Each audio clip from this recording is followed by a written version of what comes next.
Porque todo mundo acha que burocracia é igual a papel. Mas, na verdade, o que está em jogo é o futuro da empresa. Porque, sem controle, a empresa ela não cresce sustentável, ela não cresce com uma base sólida. Então, essa burocracia que eles chamam, na verdade, é a gente tornar visível esses controles que eles precisam.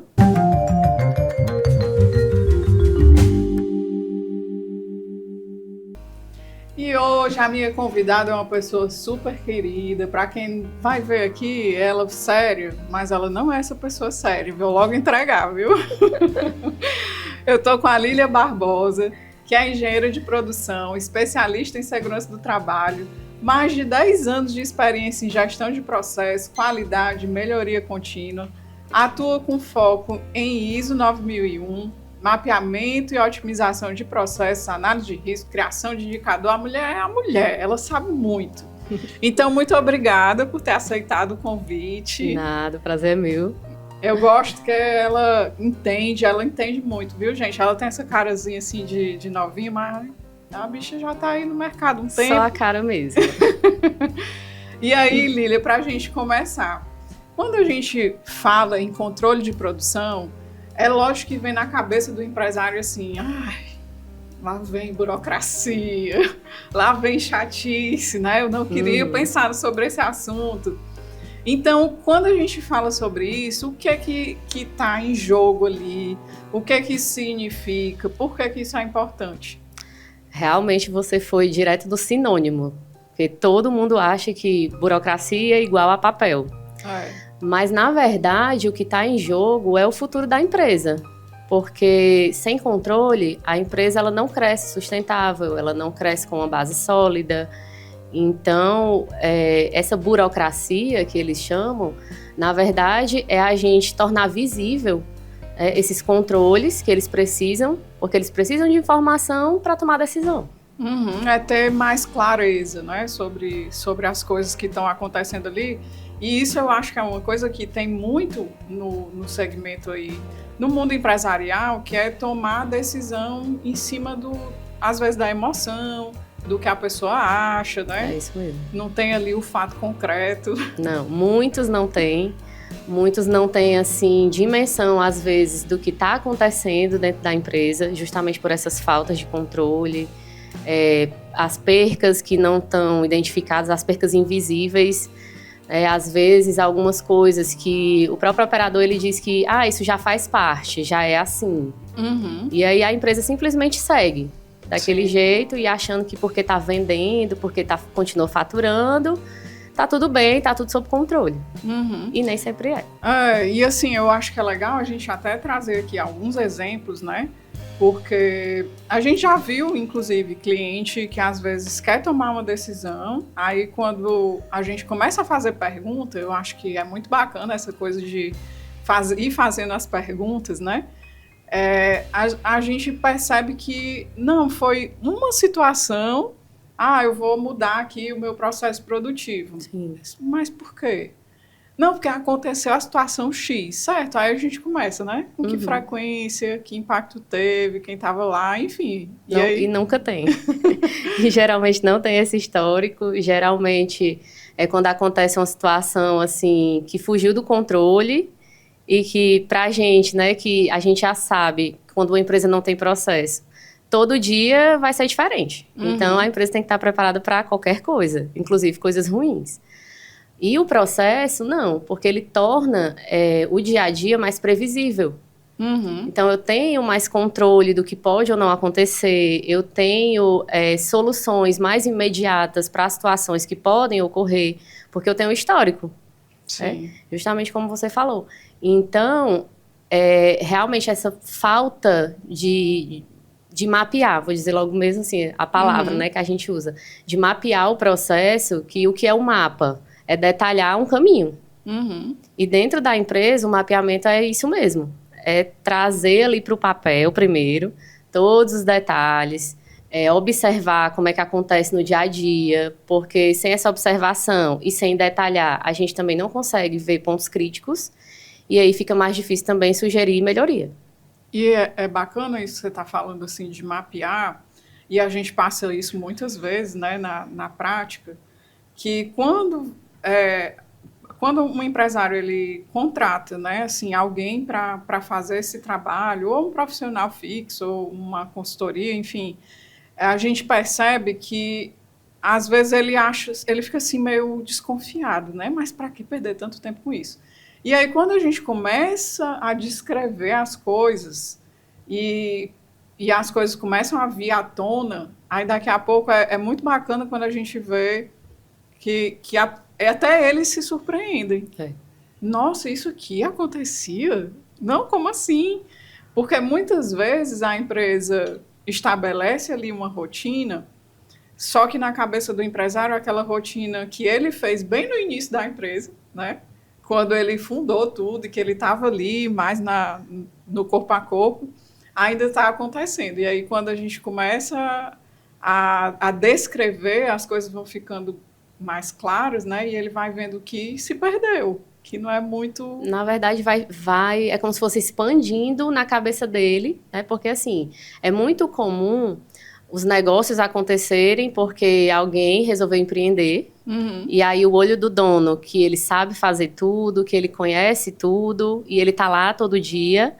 Então, é possível uma empresa nascer desse jeito e cresce desse jeito.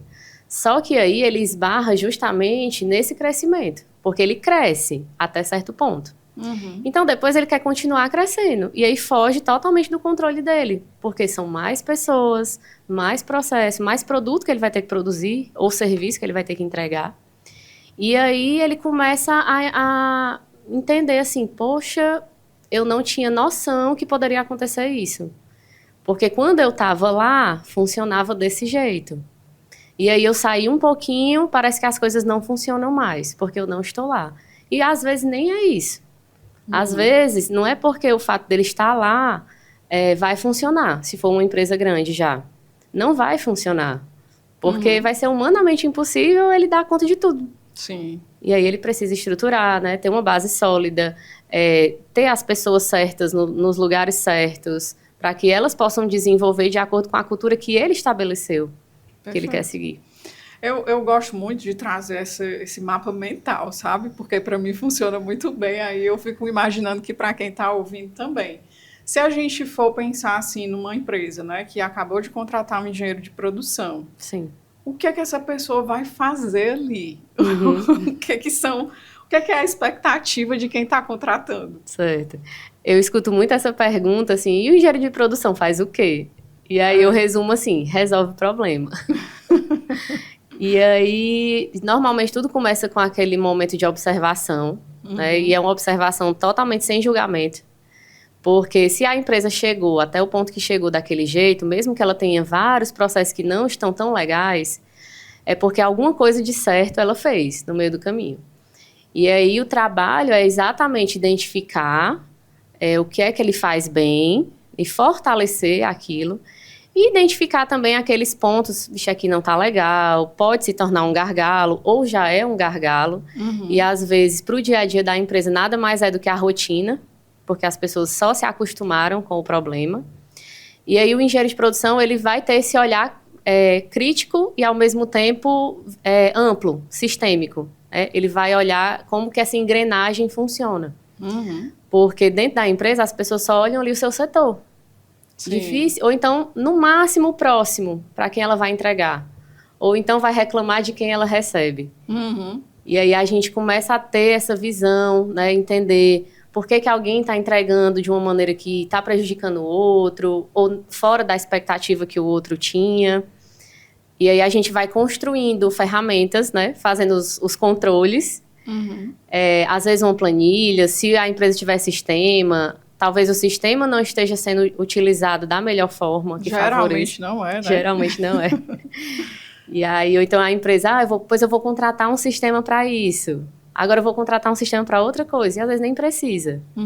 Então, primeiro é estudar mesmo aquela base.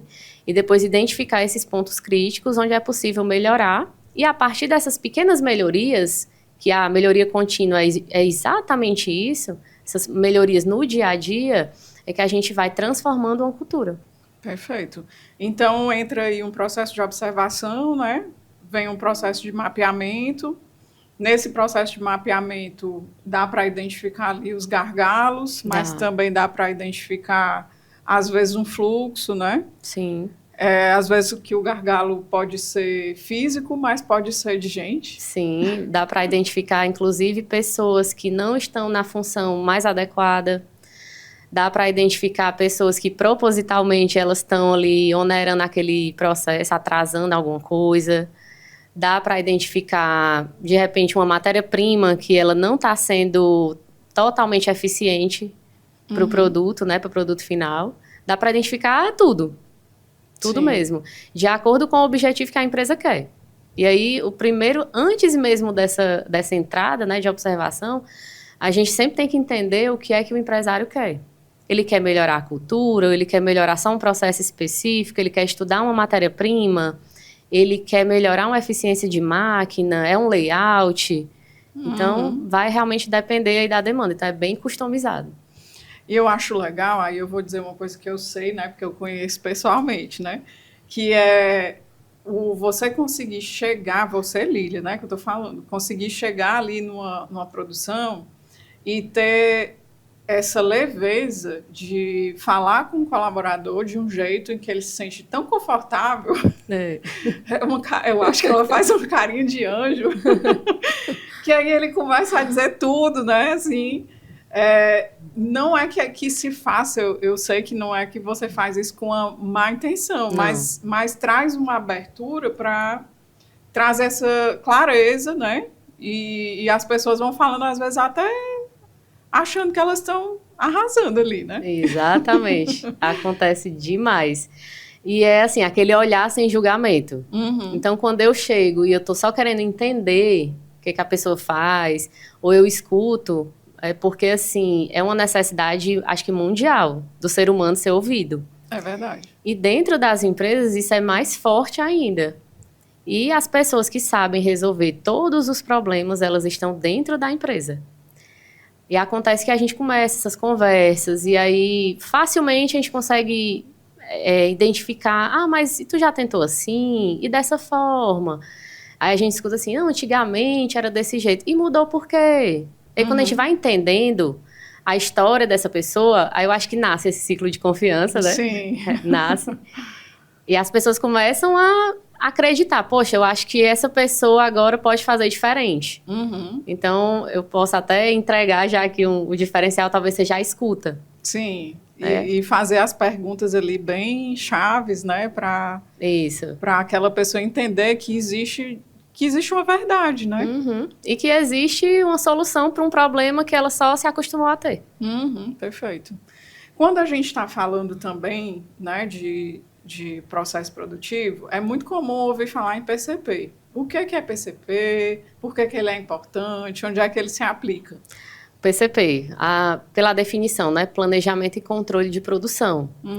Que também as empresas às vezes confundem um pouco ali algumas coisas do dia a dia, porque o que é a produção? É fazer. Produzir é fazer. E controle. E o controle é quando eu estabeleço ferramentas que eu consigo acompanhar todo o meu processo. Então, as empresas pecam muito porque acham que o controle de produção é só eu quantificar no final do dia quanto que eu fiz, quanto que eu perdi. E, na verdade, não é isso. O PCP, como a própria sigla já traz, o planejamento, eu vou olhar para tudo antes. Então, eu vou olhar para a minha necessidade de matéria-prima, tentar fazer compras mais assertivas, tentar desenvolver um fornecedor. E aí, a partir disso, estudar a minha demanda, se for uma demanda, é uma demanda de mercado, ou é uma demanda que eu produzo e jogo para o mercado. E aí, o PCP, dependendo de como for a demanda da empresa, ele vai atuar de uma forma, né? E aí, depois, tem toda essa fase de planejamento, depois que ele resolveu compras e tudo, planejou, e aí ele vai controlar a produção, porque ele vai dizer o que é que tem que fazer, em quanto tempo, vai pegar a capacidade de máquina para fazer a distribuição mais correta, dimensionamento de pessoas, quantas pessoas eu preciso para operar uma linha, e a produção em si, que tudo, tanto a parte de controle como a parte de execução do planejamento, está ligada à produção. Sim, então no final as pessoas acabam trocando muito aí ordem de produção, né? Sim, isso, ele está fazendo ordem de produção.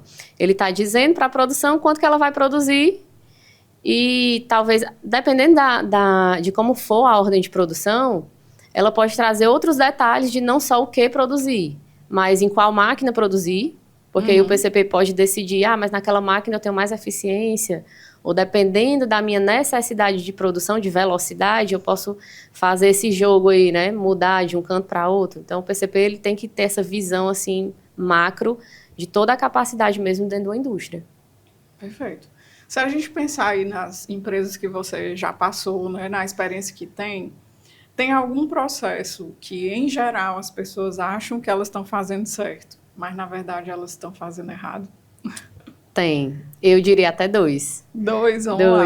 Pode dizer 3 também, não tem problema não. Vamos ficar em 2 para o controle de produção, né, como eu acabei de dar o exemplo, que as empresas acham que ter o controle é anotar no final do dia quanto eu produzi, e, na verdade, isso é só um registro, eu não estou controlando nada. E o controle de qualidade, que as empresas pecam muito achando que eu tenho alguém olhando a qualidade, então eu tenho controle de qualidade. Ou então, no meu final da minha produção, eu segrego o que foi bom e o que foi ruim. E aí eu tenho alguém olhando a qualidade. E, na verdade, não tem nada a ver com isso, porque se eu estou olhando só no final, eu já gastei matéria-prima, mão de obra, energia, tudo. E aquilo eu não recupero mais. E o controle, tanto o controle de produção como o controle de qualidade, eles têm que trabalhar, assim, é um casamento. Sim, dentro de uma empresa. Eles têm que trabalhar lado a lado.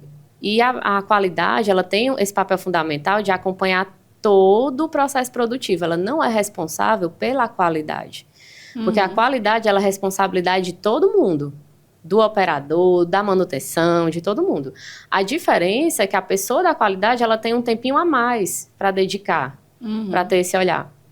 E eu acho que esses 2 processos, assim, que eu vejo realmente que as empresas, elas ainda não estão, assim, 100%. Sim. E eu acho que até puxando esse gancho aí que tu falou sobre a qualidade, né, que as pessoas confundem muito, assim, a qualidade ou com segurança dos alimentos, que não é, ou a qualidade como um inspetor, né, que está ali para fazer aquele controle, como você está falando. E não tem ainda também a cultura de buscar a causa raiz das coisas. Então, está muito habituado ali no segregar e separa. Isso aqui vai, isso aqui não. Isso aqui vai, isso aqui não, né? Então, a gente está falando de coisas aí bem... né, de processos assim, bem antigos, mas que hoje ainda tem empresa agindo assim, né, produzindo dessa forma e às vezes não faz essa conta. Nossa, está tão habituado a todo dia estar produzindo e tá ali descartando tanta coisa e não para um pouco para pensar que ela poderia estar evitando esse problema muito antes de ele acontecer, né? Então, que ferramentas, né, como é que poderia ser desenvolvido isso na empresa, de ela conseguir ter essa cultura de buscar ali a raiz da questão? Primeiro, os controles eles precisam começar a existir. E aí é uma grande dificuldade da maioria das empresas. Primeiro, o que eu vou controlar e como eu vou controlar. Às vezes a empresa quer colocar um controle assim, altamente complexo ou algo muito robusto. E se ela não tem controle de nada, se ela não tem controle nenhum, não vai funcionar. As pessoas não vão se engajar naquilo, né? E aí vem a liderança. A liderança ela tem um papel fundamental nessa mudança.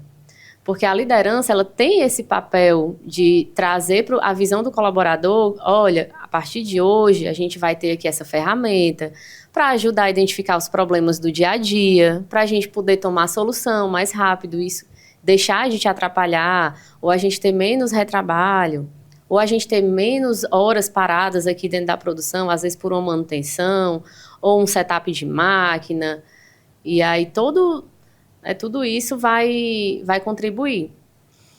Ok. E se a gente for pensar aqui no lado financeiro dos negócios, né?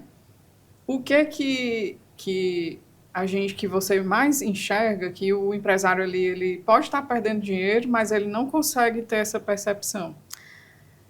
E aí você já trouxe, inclusive, a fala, assim, que todo empresário ele tem que incorporar. O problema não é perder o dinheiro. O problema é não saber aonde ele está perdendo. Uhum. E é muito comum o empresário perder aquele restinho de produção que sobrou e ninguém quantifica, ninguém pensa, será que isso aqui eu posso utilizar na minha próxima produção? Ou será que eu tenho que fazer uma programação de produção mais assertiva para que não tenha tanta sobra? Uhum. Às vezes, as pessoas que não estão bem dimensionadas ali dentro de uma linha produtiva, às vezes o maquinário não adequado. E aí, quando ele começa a pensar assim, separadamente, parece que não é nada. Mas só que quando você junta tudo isso, começa a quantificar. Quanto tempo de máquina parada eu tive durante o mês? Às vezes é só 5 minutos por dia, mas 5 minutos no final do mês, ele poderia aí ter feito talvez mais 30% da produção dele, que não deu certo, né? E aí quando a gente começa a ter realmente esses registros, ele começa a enxergar, realmente a minha margem de lucro que eu achava que eu estava assim arrasando, na verdade eu estou aqui tendo várias ineficiências que eu não estava enxergando. Uhum. E aí você falou até num ponto, né, que são ali as pessoas, né, talvez não tão bem dimensionadas, e isso é uma coisa que a gente escuta muito nas produções. Às vezes não entrega o que precisa entregar, e a justificativa é sempre, não, é porque está faltando gente. Sempre. Porque está faltando gente, e esse negócio nunca acaba, né, sempre está faltando gente.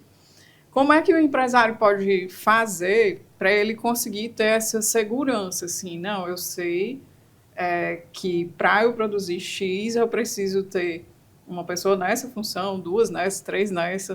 Você pode até dar um exemplo concreto, assim, para ver se as pessoas conseguem entender. Certo.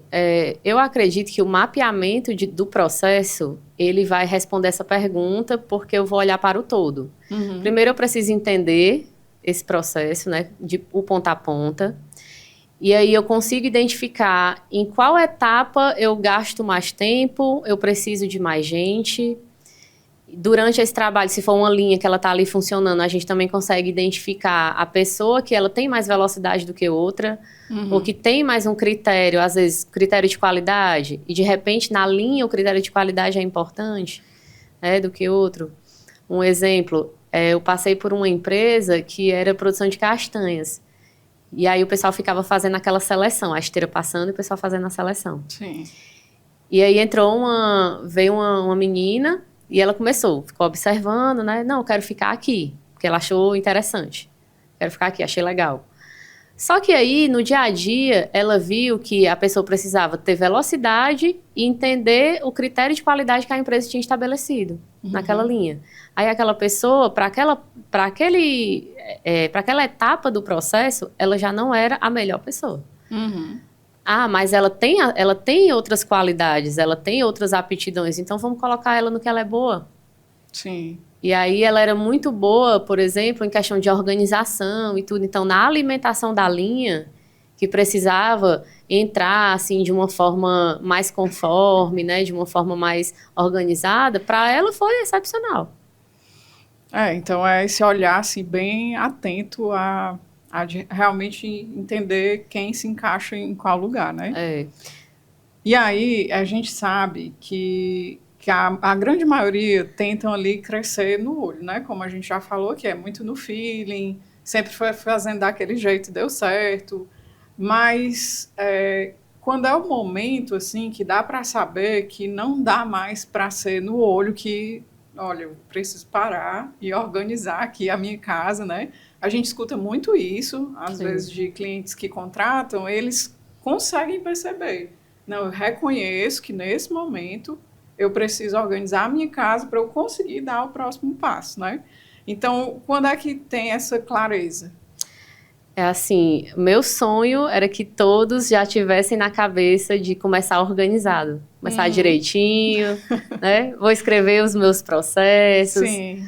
E aí realmente a realidade é totalmente diferente, né? Porque a pessoa empreendeu, deu certo, agora quer crescer. E o momento é exatamente quando ela quer crescer, quando ela quer passar de um limite que ela já chegou e ela estagnou. Aí quando ela, não, eu quero mais, eu posso mais. Aí nesse momento todo mundo para e olha, mas eu tenho que organizar a casa primeiro. É muito mais difícil, porque é igual aquela frase, trocar o pneu com o carro andando. Sim. Né? E aí, é possível? É possível. Só que vai dar muito mais trabalho, vai demorar mais tempo. E, querendo ou não, a empresa, de quando ela se construiu até aquele momento que ela estagnou, ela teve uma cultura de fazer as coisas de um jeito, muitas vezes do jeito do dono. Uhum. E aí o dono, a partir desse momento que a empresa quer ser grande, não é mais do jeito do dono, é do jeito que o mercado precisa. E ele também vai ter que mudar um pouco essa mentalidade de que ele precisa também abrir a mente para o mercado, né? Entender como ele deve atender, o produto que o mercado está pedindo dele. E aí, acho que é nesse momento mesmo, assim, da expansão. Que acredito que é o que toda empresa quer. Que aí ele consegue entender, assim, que não está dando mais conta, né? Aí exatamente.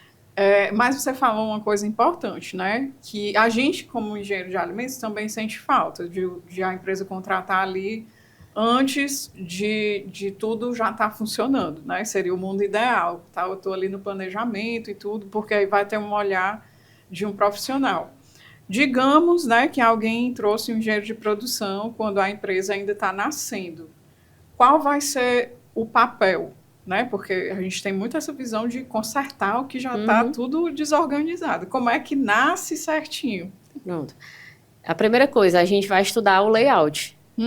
Estudar o layout daquela empresa, ver se realmente dentro da produção existe um caminho, eu chamo caminho feliz, né? Onde o produto vai passar todas as etapas sem nenhum problema, não vai ter muito aquele vai e vem. Sim. Então, é muito assim, será que eu vou conseguir seguir quase que uma linha reta? Então, primeiro a gente vai olhar o fluxo, se for possível, ele ter, assim, o fluxo mais contínuo possível, ótimo para a empresa, mas se não for, a gente vai tentar, o que seja, e aí vamos já tentar identificar ali as etapas que podem ser críticas. Onde é que eu tenho ali uma etapa, por exemplo, se for uma linha de montagem de um produto, qual é a parte de montagem daquele produto que ela é mais criteriosa, que ela é mais difícil, às vezes mais detalhista, né? Se for na área de alimentos. A área de alimentos, ela tem, eu acho que toda ela é crítica, né? Tem muita área crítica. Tem muita área crítica. Mas aí eu tenho que ter um bom recebimento, eu tenho que receber certo, com a qualidade que eu espero. Eu tenho que saber como eu vou produzir o meu produto. E a gente tem que olhar realmente uma visão assim, sistêmica. A gente tem que olhar para o todo. Então, eu diria que primeiro olhar para o fluxo, depois identificar os pontos críticos do processo, e aí, a partir daí, eu vou conseguir distribuir melhor as pessoas, né, e fazer acontecer. Perfeito. E eu acho que até pensar no futuro, né? Porque vocês conseguem ter ali a capacidade de dimensionar, né, os equipamentos, as áreas e tudo mais, e as empresas fazem muito pensando naquele momento, né, naquele start inicial, só que todo mundo está empreendendo para crescer, né? Então, a gente tem que sempre pensar um pouquinho maior e dar essas margens de segurança. Então, eu acredito que também é importante ter essa estruturação, né? Para saber, assim, até onde comporta a minha produção. Sei lá, são 1000 pães, né? São 1000 saquinhos por dia. Se eu comprar mais esse equipamento, eu vou conseguir ter essa X, dobrar ou triplicar a minha capacidade, né? É ter esse olhar um pouco mais profissional. E a gente vê que as coisas às vezes não funcionam assim, né? Eu vou comprando, aí confio muitas vezes no fornecedor que disse, compra aqui esse forno, compra aqui esse equipamento, né? Então, não tem esse olhar neutro de um profissional que vai dar essa chancela dessa escolha mais assertiva, né? Não tem. Às vezes a gente acredita mais nele, no potencial dele, do que ele mesmo. E é assim, para eles isso é perfeito. E tem que realmente ter essa visão. Então, quando a gente fala de capacidade produtiva, eu vou olhar a capacidade daquele momento e a gente vai dar o cenário ideal, né, para ele. Tantas pessoas, essas máquinas para produzir, etc. E aí, por isso que eu falei que a primeira coisa é sempre olhar o layout. Porque aí, nesse momento, a gente já consegue ter essa conversa, né? Tá pensando em produzir quanto? É 24 horas? É turno comercial? Todas essas perguntas vão fazer com que a gente faça aí esses cálculos e dê para ele esses cenários ideais, né? De capacidade produtiva, se de repente precisa ter mais de um turno, e por aí vai. E se você tivesse que definir assim, um processo que está sob controle e um que não está sob controle, o que é que fica assim, evidente? Pronto. O processo, quando ele está sob controle, ele é previsível. Então, eu tenho, assim, menos retrabalhos, eu tenho menos variações dentro do processo, menos paradas. Eu tenho uma matéria-prima que ela vai entrar no meu processo e eu vou sair com poucas percas ou poucas sobras de matéria-prima. Né? E um processo que ele não tem isso é assim, do jeito que for que ele entrar, eu posso esperar qualquer coisa. Ok. E se a gente está chegando aqui no finalzinho da nossa conversa, né? E eu queria, para a gente fechar, que você dissesse o que é que mais trava as implantações assim, de controle de processo. São as pessoas, são as cabeças, é o conhecimento, o que é que acontece aí no dia a dia? Eu diria que o que mais trava mesmo é essa mudança de cultura. Porque você padronizar uma empresa, você mapear, né, trazer processos para dentro da empresa, você vai construir uma cultura totalmente diferente que as pessoas estavam acostumadas. E aí eu realmente acredito que essa resistência das pessoas, ela que é o grande, às vezes o grande empecilho, né? Mas nada que não possa ser vencido com aquela escuta ativa, com aquela liderança que engaja, com as pessoas entendendo que, olha, hoje é bom, mas pode ser melhor. Esses problemas, eles podem diminuir. Não, agora a gente não precisa mais lidar com isso, né, com esses problemas todo dia. Então, eu acredito que realmente seja... Aí a técnica eu não vejo que é um problema, porque é ensinável. Mas aí as pessoas mesmo, né, se apropriarem daquilo e dizer, pronto, pois agora eu vou ser assim, eu vou me engajar, pode contar comigo. Essa é a parte mais difícil, mas ela é totalmente possível. Perfeito. E eu acho que talvez uma coisa que vem aí na cabeça das pessoas é quanto tempo, né, eu tenho ali a minha empresa, quanto tempo eu levaria para organizar. É lógico que eu sei que isso depende do porte da empresa, né, da quantidade de processo que ela tem e tudo, mas eu acho que a gente poderia trazer esse norte, porque tem muita gente que acha assim, eu vou contratar alguém, eu vou deixar na mão dessa pessoa, né? Que é isso que a maioria pensa, eu vou deixar aqui na mão dela, e daqui a, sei lá, 3 meses a minha empresa está organizada. Sim, funciona? Não funciona. Primeiro que não funciona deixando na mão da gente. Eu não quero empresa nenhuma na minha mão. Na verdade, eu quero pegar na mão. É bem isso. E aí a gente precisa mesmo que a pessoa que contrate esse serviço, ele esteja com a gente. Porque tem que vir de cima para baixo. Então, ele tem que ser a primeira pessoa que vai acreditar nessas mudanças, né? E a questão do tempo, realmente, é muito variável, né? Porque vai depender também, como eu falei, como é um trabalho extremamente customizado, vai depender do que a empresa quer. De repente, a empresa ela só quer escrever os seus processos. Eu não quero mudar nada, eu já funciono bem, só quero escrever. Ok, vai ter ganho? Talvez só no sentido de que se chegar uma pessoa nova, é mais fácil de treinar. Sim. Mas aí ela não quis identificar melhorias, ela não quis ver gargalos e a vida vai seguir. Já tem outras empresas que ela quer realmente construir um sistema robusto. Eu quero uma certificação. E aí vai demorar mais tempo, né? Falando de certificação, seria assim, mais ou menos 1 ano e meio. Porque também vai depender da velocidade que a empresa vai se adequar ao que a norma vai pedir, tá? E aí, mas eu diria assim, uma empresa pequena, talvez com 50 funcionários mais ou menos, e um processo de produção um pouco mais enxuto, com poucas variações de produto até, talvez aí de 6 a 8 meses a gente conseguisse fazer um trabalho legal de mapeamento, de engajamento de liderança, de estabelecer controles, mas dificilmente a empresa, quando ela começa, ela quer ficar só nisso. Ela vai querer mais. A gente tem até a situação, né? A gente tem um cliente que começou assim, não, eu quero só desenhar os meus processos, não quero mudança. é impossível. Quando a gente começa a desenhar, é incrível, assim, como começa a... Parece que tem uns pop-ups, assim, né? Só abrindo janelinhas. E aí, não, puxa aqui agora esse setor, aí vem aqui, conversa com esse outro, porque tem que falar com todo mundo, aí um diz uma coisa, daqui a pouco o outro está dizendo outra.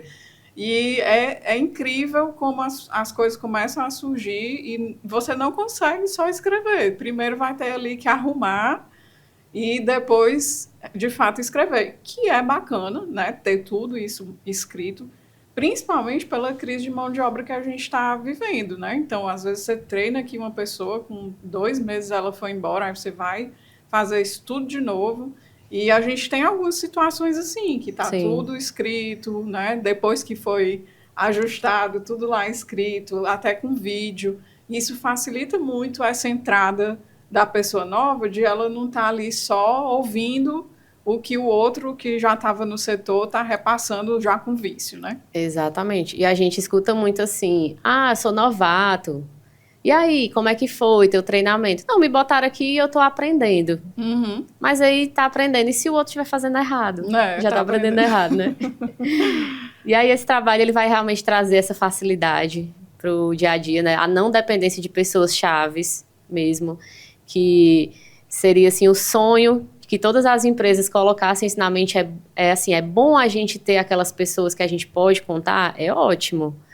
Mas a gente tem que entender que são pessoas. E todo mundo tem as suas limitações. E pode ser que um dia aquela pessoa ela precise tirar férias, ela queira passar mais tempo com a família, ou ela vai se aposentar. E aí eu não posso ficar, né, na dependência refém daquela pessoa. Eu preciso repassar esse conhecimento. Perfeito. Então, muito obrigada, né, pela participação, pela contribuição. Parabéns. Eu conheço de perto, então eu sei que é uma profissional baita de uma profissional que adora o que faz, né? Que se dedica, que se importa, assim, com cada processinho, com cada coisa que foi desenhada. Então, sucesso na sua jornada. Obrigada. E muito obrigada mesmo por compartilhar não só esse momento, né? Mas porque a gente consegue compartilhar aí o dia a dia com muita leveza. Sim, com muita leveza. E tem dado muito certo. Então, gente, quem quiser saber um pouco mais sobre o trabalho da Lília, é só seguir o @conduzirconsultoria. Se você gostou do que ouviu hoje, curte, comenta, compartilha. A nossa ideia é trazer informação relevante para o setor de alimentos. A gente encerra por aqui. Até o próximo episódio.